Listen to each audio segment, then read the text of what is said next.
Hi, welcome back to 7L channel. So last క్లాస్లో మనము Contra entry వరకు తెలుసుకున్నాము. ఇప్పుడు మనము ఫర్దర్ నేర్చుకుందాం. ప్రీవియస్ క్లాస్లో క్యాష్ డిపాజిటెడ్ ఇంటూ బ్యాంక్ గురించి నేర్చుకున్నాం. ఇప్పుడు క్యాష్ విత్డ్రాన్ ఫ్రమ్ బ్యాంక్ గురించి కూడా చూద్దాం. Cash withdrawn from bank reverse entry అండి. నేను చెప్పే అవసరం లేదు. క్యాష్ డిపాజిట్ చేస్తే so personal account banker is the receiver కాబట్టి బ్యాంకుకు డెబిట్ చేశారు. Cash is going from the business కాబట్టి క్యాష్ అకౌంట్కు క్రెడిట్ చేశారు. So cash withdrawn from bank, cash withdrawn from బ్యాంక్ను కొంచెం జాగ్రత్తగా ఉండాలండి. ఇక్కడ 2 పాయింట్లు ఉంటాయి. Cash withdrawn for personal use, cash withdrawn from bank for personal use వేరే, ఫర్ ఆఫీస్ యూజ్ వేరే. నేను ప్రస్తుతానికి ఆఫీస్ యూజ్ గురించి మాట్లాడుతున్నాను. ఆఫీస్ యూజ్, పర్సనల్ యూజ్ గురించి ఏముంది అది తర్వాత డిస్కస్ చేద్దాం. రెండు ఒకేసారి నేర్చుకునే అవసరం లేదు. If the cash is withdrawn for office purpose, cash is withdrawn from bank for office purpose, అప్పుడు మనం రాసే ఎంట్రీ ఏముందో ఒకసారి చూద్దాం. Cash account debtor, cash account debit చేస్తున్నాం because debit what comes in real account principle. To bank account, bank account personal account ప్రకారం credit the giver, ఎవరైతే ఇస్తున్నారో వాడిని క్రెడిట్ చేయాలా. సో ఈ లాజిక్ ప్రకారం మనం చేస్తున్నామండి. ఓకేనా. సో క్యాష్ అకౌంట్కు డెబిట్ చేస్తున్నాం, బ్యాంక్ అకౌంట్కు క్రెడిట్ చేస్తున్నాం. కానీ ఇది బాగా గుర్తుపెట్టుకోండి, ఎప్పుడు అప్లై అవుతుంది, మనం ఇక్కడ పర్సనల్ అకౌంట్ గురించి ఆఫీస్ యూజ్ గురించి మాట్లాడుతున్నాం. ఆఫీస్ కోసం విత్డ్రా చేస్తే మాత్రమే, ఆఫీస్ కాకుండా పర్సనల్ కోసం విత్డ్రా చేస్తే ఏం చేయాలా అది నేను తర్వాత డిస్కస్ చేస్తాను. కన్ఫ్యూజ్ చేయాల్సిన అవసరం లేదు కాబట్టి సింపుల్గా మీరు గుర్తుపెట్టుకోవాల్సింది, if the cash is withdrawn from A bank for official purpose then this entry is going to be passed cash account data to bank account. Now posting ఏం చేయాలా, సింపుల్ అండి. మళ్ళీ ఇక్కడ కూడా చూడండి, క్యాష్ బుక్ను ఇక్కడ క్యాష్ అకౌంట్ అనుకోండి, ఎందుకంటే ముందుకు క్యాష్ అకౌంట్ డెబిట్లో ఉంది కాబట్టి నేను క్యాష్ అకౌంట్ గురించి మాట్లాడతాను. సో ఇక్కడ డెబిట్ మనం ఏం చేస్తాము, క్యాష్ అకౌంట్ కాబట్టి క్యాష్ బుక్ను నేనేమనుకుంటున్నాను, ప్రస్తుతానికి అది క్యాష్ అకౌంట్గా అనుకుంటాను. సో క్యాష్ అకౌంట్ అనుకుంటున్నాం కాబట్టి డెబిట్ సైడ్ ఏం రాయాలా, టు బ్యాంక్ అకౌంట్ అని రాయాలా. డెబిట్ సైడ్ ఏం రాయాలా, to bank account. So debit side to bank account అని రాసి మనం వేస్తుండేది క్యాష్ అకౌంట్లో కాబట్టి అమౌంట్ మాత్రం క్యాష్ కాలంలో వేయాలా. సింపుల్ అండి. టు బ్యాంక్ అని రాస్తే క్యాష్ కాలంలో అమౌంట్ వేయండి, టు క్యాష్ అని రాస్తే బ్యాంక్ కాలంలో వేయండి. అంటే ఇంకా మీకు అర్థం కావడం లేదు అంటే గుడ్డి గుర్తుపెట్టుకోవచ్చు. ఓకేనా. టు బ్యాంక్ అని రాస్తే క్యాష్ కాలంలో అమౌంట్, టు క్యాష్ అని రాస్తే బ్యాంక్ కాలంలో అమౌంట్. అదేవిధంగా బైలో కూడా అదే లాజిక్ అప్లై అవుతుంది. బట్ లాజికల్గా ఆలోచిస్తే మనం క్యాష్ అకౌంట్లో పోస్టింగ్ చేస్తున్నాం కాబట్టి టు బ్యాంక్ అని రాసి క్యాష్ కాలంలో అమౌంట్ వేయండి. సో కాంట్రా సేమ్ అండి, ఇక్కడ కూడా 2 అకౌంట్లు ఈడే ఉన్నాయి కాబట్టి కాంట్రా ఎంట్రీ ఎఫెక్ట్ అవుతుంది కాబట్టి మళ్ళీ దాన్ని ప్రస్తుతానికి మీరు క్యాష్ బుక్ను బ్యాంక్ అకౌంట్ అనుకోండి, క్యాష్ బుక్ను బ్యాంక్ అకౌంట్ అనుకోండి. సో బ్యాంక్ అకౌంట్కి మీరు ఏం చేస్తున్నారు, ఇక్కడ క్రెడిట్ చేస్తున్నారు కాబట్టి క్రెడిట్ సైడ్ బై క్యాష్ అని రాయండి. క్రెడిట్ సైడ్ బై క్యాష్ అని రాసి బ్యాంక్ కాలంలో అమౌంట్ వేయండి. బై క్యాష్ అని రాసి బ్యాంక్ కాలంలో అమౌంట్ వేయండి. అదే పైన నేను ఈ పారాగ్రాఫ్లో ఎక్స్ప్లెయిన్ చేసిందంతా కూడా అదే అండి, ఈ పారాగ్రాఫ్లో అదే ఉంది. సో ఒకసారి చూద్దామా. సిమిలర్లీ అంటే అర్థమైంది. క్యాష్ డిపాజిటెడ్ ఇంటూ బ్యాంక్ని ఏ విధంగా ఆలోచిస్తామో cash withdrawn from bank for office యూస్కు అదే విధంగా ఆలోచించండి అంటున్నాడు. When cash is withdrawn from the bank for which purpose, for office purpose, office use, the entry would be to debit cash account, మనం అదే రాస్తామండి. And entering the amount in the cash column చెప్పాను కదండి. Debit bank account అంటే మీ ఇప్పుడు ఏం రాయాలి, మనం debit cash account to the cash account column in the receipt side to ఇడించండి, టు బ్యాంక్ అని రాయండి. బ్యాంక్ అని రాసి అమౌంట్ ఎక్కడ వేయాలన్నాడు, amount in the cash column, amount in the cash column. అదేవిధంగా నెక్స్ట్ ఏమనుకోవాలా, దాన్ని బ్యాంక్ అకౌంట్ అనుకోవాలా కాబట్టి credit side credit the bank column on the payment side, bank కాలంను క్రెడిట్ చేయి అండ్ యాజ్ బై క్యాష్. ఇక్కడ కూడా చూడండి, పోస్టింగ్ అవసరం లేదండి. No posting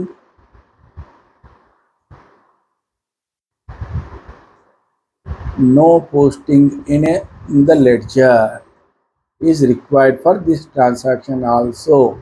Both accounts in the cash book. In the cash book లో both accounts ఉన్నాయి కాబట్టి మనం చూపించే అవసరం లేదు. బట్ దీనికి కూడా ఏం చేయాలా, కాంట్రా అని రాయాల్సిందే. దీనికి కూడా కాంట్రా. ఓకేనా. నెక్స్ట్ మనము థర్డ్ పాయింట్ ఏముందంటే రిసిప్ట్ ఆఫ్ ఏ చెక్. ఇది చాలా ఇంపార్టెంట్ అండి, చాలామందికి ఇక్కడ కన్ఫ్యూజ్ అవుతుంది. రిసిప్ట్ ఆఫ్ ఏ చెక్ గురించి 3 పాయింట్లు చెప్తున్నానండి. ఆ 3 పాయింట్లకు నేను ముందు ఎక్స్ప్లెయిన్ చేస్తాను, తర్వాత దాని గురించి మనం ఆలోచిస్తాం. సో చెక్ మీకు వచ్చింది అంటే సింపుల్గా 3 విధాలుగా ఆలోచించాలండి.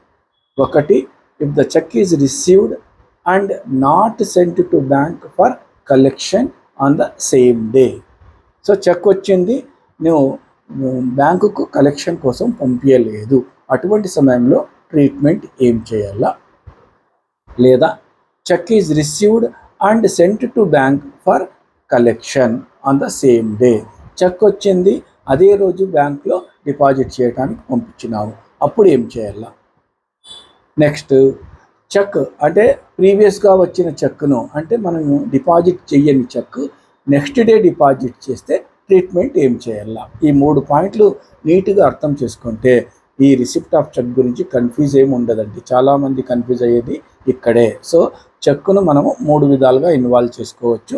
ఫస్ట్ పాయింట్, చెక్ రిసీవ్డ్ అయింది but not sent to bank. రెండవది, చెక్ రిసీవ్ అయింది, sent to bank on the same day.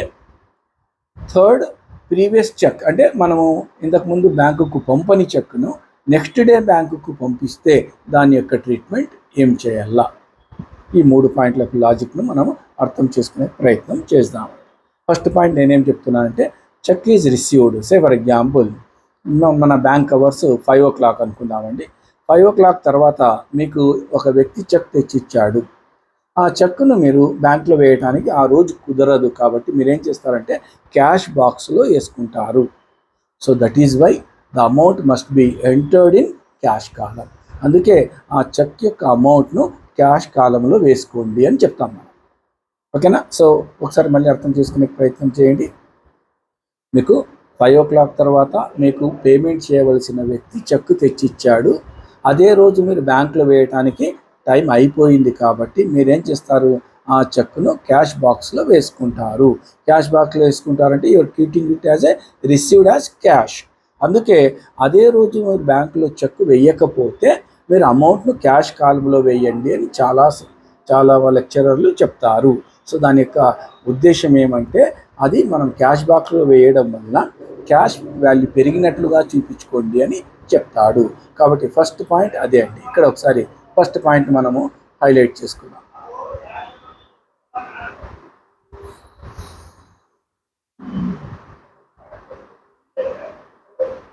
Pointer confuse ఒకసారి అయ్యింది. సో చూడండి, the cheque is not deposited in to bank on the same day. ఇదే point అండి. 5 గంటల తర్వాత నీకు చెక్ వచ్చింది, సో బ్యాంకుకు పంపడానికి వీలు లేదు కాబట్టి అటువంటి సమయంలో, అందుకే ఇక్కడ that is not sent to the bank for collection అంటున్నాం. It should be recorded. చాలామంది confuse. It should be recorded in the receipts side. Receipt సైడే రాస్తామండి ఎందుకంటే వచ్చింది కాబట్టి. బట్ అమౌంట్ వేసేటప్పుడే ఎక్కడ వేయాలనే డౌటు. సో ఇక్కడ క్లియర్గా వాడు ఏమంటున్నా అంటే క్యాష్ కాలంలో వేయండి. ఎందుకు క్యాష్ కాలంలో వేయాలనేది నేను చెప్పినానండి. అది మనం క్యాష్ బాక్స్లో వేసుకుంటాం కాబట్టి క్యాష్ కాలంలో వేయాల. ఇంకా ఇంతకన్నా ఎక్కువ కన్ఫ్యూజ్ చేసే అవసరం లేదు. జాగ్రత్తగా ఫాలో అయితే క్లియర్. సో ఫస్ట్ పాయింట్ అయ్యిందండి. అంటే ఏమి, చెక్ వచ్చింది అదే రోజు డిపాజిట్ చేయలేదు కాబట్టి క్యాష్ కాలంలో వేయాల. ఎందుకు అనేది ఆల్రెడీ ఎక్స్ప్లెయిన్ చేస్తున్నాను. నా ఇప్పుడు మనం ఆలోచించవలసింది, చెక్ వచ్చింది, deposited into bank on the same day. ఇటువంటి సమయంలో కన్ఫ్యూజ్ లేదండి, డైరెక్ట్గా బ్యాంక్ కాలంలో వేయండి. సే ఫర్ ఎగ్జాంపుల్ మీకు ఒక వ్యక్తి 12 o'clockకే చెక్ తెచ్చిచ్చాడు. మీరేం చేస్తారు, 12 o'clock తెచ్చిన చెక్ను అదే రోజు మీరు బ్యాంకుకు పంపిస్తారు కలెక్షన్ కోసం. సో బ్యాంకుకు కలెక్షన్ కోసం పంపిస్తారు, అప్పుడు డైరెక్ట్గా బ్యాంక్ కాలంలో వేయండి. సో పాయింట్ బి అదే చెప్తున్నాడని బాగా చూసుకోండి. The cheque is deposited in to bank on the same day అంటే sent to bank for collection అండి. దాని అర్థం అది. Sent to bank immediately for collection, అంటే అప్పుడే పంపించినాము.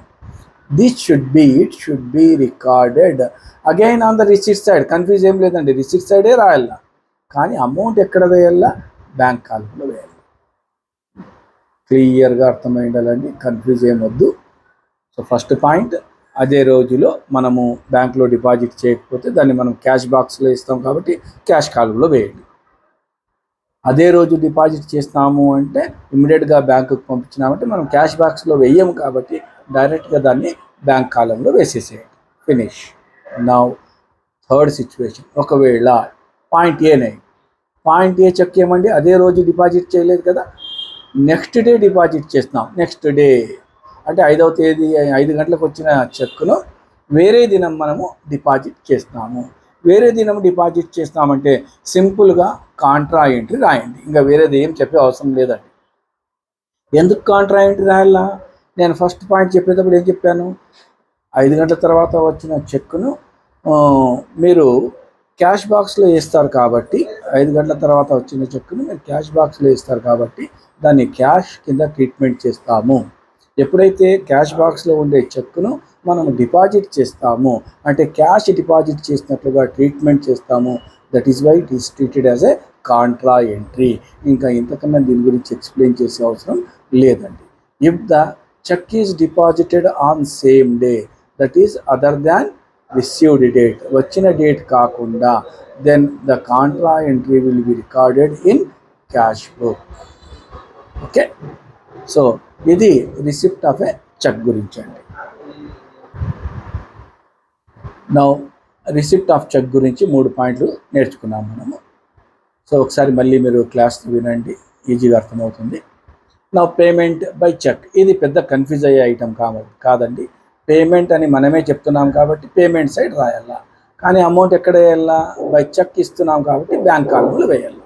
If a payment made by issue of a cheque ద్వారా ఇస్తే it should be entered on payment side, అది పేమెంట్ సైడ్ ఖచ్చితంగా ఇస్తాము. ఎక్కడ వేయాలా ఇది కూడా కన్ఫ్యూజ్ లేదు, చెక్ ఇచ్చినాం కాబట్టి పేమెంట్ బ్యాంక్ ద్వారానే పోతుంది కాబట్టి బ్యాంక్ కాలంలో వేయాలి. ఓకేనా, సో ఇది వెరీ సింపుల్, దీని గురించి కన్ఫ్యూజ్ ఏమీ లేదు. Dishonoured of a cheque, dishonoured అంటే అర్థం ఏమండి, మనకు వచ్చిన చెక్ బ్యాంక్లో డిపాజిట్ చేసిన తర్వాత బ్యాంక్ వాళ్ళు ఏదో రీజన్ వలన మనకు ఆ చెక్ మీద అమౌంట్ మా అకౌంట్కు క్రెడిట్ చేయరు, అంటే ఆ చెక్ను రిటర్న్ చేస్తారండి. మీకు చెక్ను రిటర్న్ చేస్తే మీకు ఎవరైతే ఇచ్చినారో వానికి రిటర్న్ చేస్తారు, వానికి మీరు రిటర్న్ చేస్తారు. మీరు ఇక్కడ కూడా రిటర్న్ చేస్తున్నారు అంటే పేమెంట్ సైడ్ అనుకోండి. కాబట్టి డిజానర్ అయిన చెక్ను పేమెంట్ సైడే రాయాలా. ఏమని రాయాలా, ఎవరైతే మీకు ఇచ్చిన చెక్ డిజానర్ అయి ఉంటుందో ఆ వ్యక్తి యొక్క పేరు బై అని రాసి, వాని పేరు రాసి బ్యాంక్ కాలంలోనే అమౌంట్ వేయాలా. ఇది కూడా కన్ఫ్యూజ్ ఏం లేదండి, లాజికల్గా ఆలోచిస్తాం. వాని నుంచి వచ్చింది రిసీట్ సైడ్ వేసినాం, రిసీట్ సైడ్ వేసి బ్యాంకులో వేసేసుకున్నాం. సో బ్యాంక్ వాడు ఏమన్నాడు, బాబు అక్కడ నీకు ఇన్సఫిషియంట్ బ్యాలెన్స్ ఉంది ఆయన దగ్గర, కాబట్టి నీకు ఆ చెక్ చెల్లదు, ఇది వాపస్ తీసుకో అన్నాడు. నువ్వు ఆ చెక్ తీసుకుని ఏం చేస్తున్నావు, వానికి వాపస్ ఇచ్చేస్తున్నావు. వచ్చినప్పుడు రిసీట్ సైడ్ రాస్తాం, ఇస్తున్నావు కాబట్టి రిటర్న్ ఇచ్చేస్తున్నావు కాబట్టి ఆపోజిట్ సైడ్ రాయాలా, పేమెంట్ సైడ్ బై ఎవరైతే నీకు ఆ చెక్ ఇచ్చినారో ఆ వ్యక్తి పేరు రాసేసి అమౌంట్ సింపుల్గా బ్యాంక్ కాలంలోనే వేయాలి. ఎందుకంటే రిసిప్ట్ వచ్చినప్పుడు అది బ్యాంక్ కాలంలోనే వేసింటాము కాబట్టి రిటర్న్ అయినప్పుడు దాన్ని కూడా మనము బ్యాంక్ కాలంలోనే వేయాలి. సో 5th పాయింట్లో ఇదే ఉందండి. If a cheque is sent to bank, not కాదండి, if a cheque is sent to bank for collection is dishonoured, it should be entered on payment side, అంటే క్రెడిట్ సైడ్ అన్నాడు, payment side in the bank column of the cash book.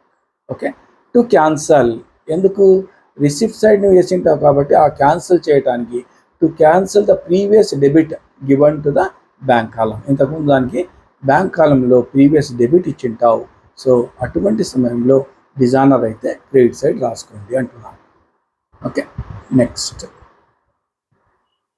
Bank charges, payments made by bank on behalf of the customer. So ఇవన్నీ కూడా bank charges మనకు expenses కదండి. And వేరే payments అంటే మనం bank నుంచి కొన్ని సర్వీసెస్ తీసుకుంటూ ఉంటాము, ఆ సర్వీసెస్కి బ్యాంక్ కొంచెం ఛార్జెస్ చేస్తుంటుంది. ఆ ఛార్జెస్ అన్నీ కూడా మనకు బ్యాంక్ పాస్బుక్ చూస్తే తెలుస్తుంది. వాటిని కూడా మనము పేమెంట్ సైడే రాయాలా. ఇంకా దీని గురించి పెద్దగా అవసరం లేదండి. మన అమౌంట్ తగ్గుతుంది కాబట్టి పేమెంట్ సైడ్ రాయాలా. రిసిట్ సైడ్ రాస్తే మా అమౌంట్ పెరుగుతుందండి. ఆపోజిట్ సైడ్ అంటే పేమెంట్ సైడ్ రాస్తే మా అమౌంట్ తగ్గుతుంది. బ్యాంక్ ఛార్జెస్ వలన నా బ్యాలెన్స్ తగ్గుతుంది కాబట్టి క్రెడిట్ సైడ్ రాయాలా. సో సింపుల్గా అదే పాయింట్ ఇక్కడ చెప్పినాను. 6th పాయింట్లో కూడా పెద్ద ఏమీ లేదు. బ్యాంక్ కాలంలో పేమెంట్ సైడ్ రాయండి అంటున్నాడు. Okay, to reduce the balance of bank యొక్క బ్యాలెన్స్ తగ్గించడానికి. అంటే మీకు ముఖ్యంగా అర్థం కావాల్సింది ఏమి అంటే కాంట్రా ఎంట్రీ అర్థం కావాలా. రెండవది చెక్ వచ్చినప్పుడు ఏ విధంగా ట్రీట్మెంట్ చేస్తాము. ఈ రెండు బాగా అర్థమైంది అంటే 2 column cash book as well as 3 column cash book రెండు కూడా మీరు ఒకే దాంట్లో నేర్చుకున్నట్లు అవుతుందండి. అంటే 2 కాలమ్ క్యాష్ బుక్ను బాగా నేర్చుకుంటే 3 కాలమ్ క్యాష్ బుక్ ఫ్రీగా వచ్చినట్లే మీకు. ఓకేనా. So after entering the transactions దీన్ని ఏం చేయాలా. సో బ్యాంక్ కాలం ఇక్కడ కూడా వాడు అదే అంటున్నాడు, క్యాష్ లెడ్జర్ అకౌంట్లో పోస్టింగ్ చేసే అవసరం లేదు అంటున్నాడు. సో ఆల్రెడీ ఫస్ట్లోనే చెప్తున్నాను నేను, when introduction to bank column in both side of the cash book there is no need for separate bank account in the ledger లో బ్యాంక్ అకౌంట్ అవసరం లేదు. The bank account is personal account, already explain చేశాను. Hence personal account principle apply చేయండి అంటున్నాడు. That is debit the receiver and credit the giver. Cash account is a real account, hence real account principle apply చేయండి అంటున్నాను. Debit what comes in and credit what goes out. So ఇది మనకు 2 column cash book గురించి అండి. So next క్లాస్లో మనం 2 column cash book యొక్క proforma చూసుకొని సింపుల్ ప్రాబ్లం, పర్టికులర్లీ నేను చెక్ రిసీవ్డ్ గురించి కాన్సన్ట్రేషన్ చేసి ఒక ప్రాబ్లమ్ను సెట్ చేస్తున్నాను. అది నెక్స్ట్ క్లాస్లో చూద్దాము. Till then have a nice day.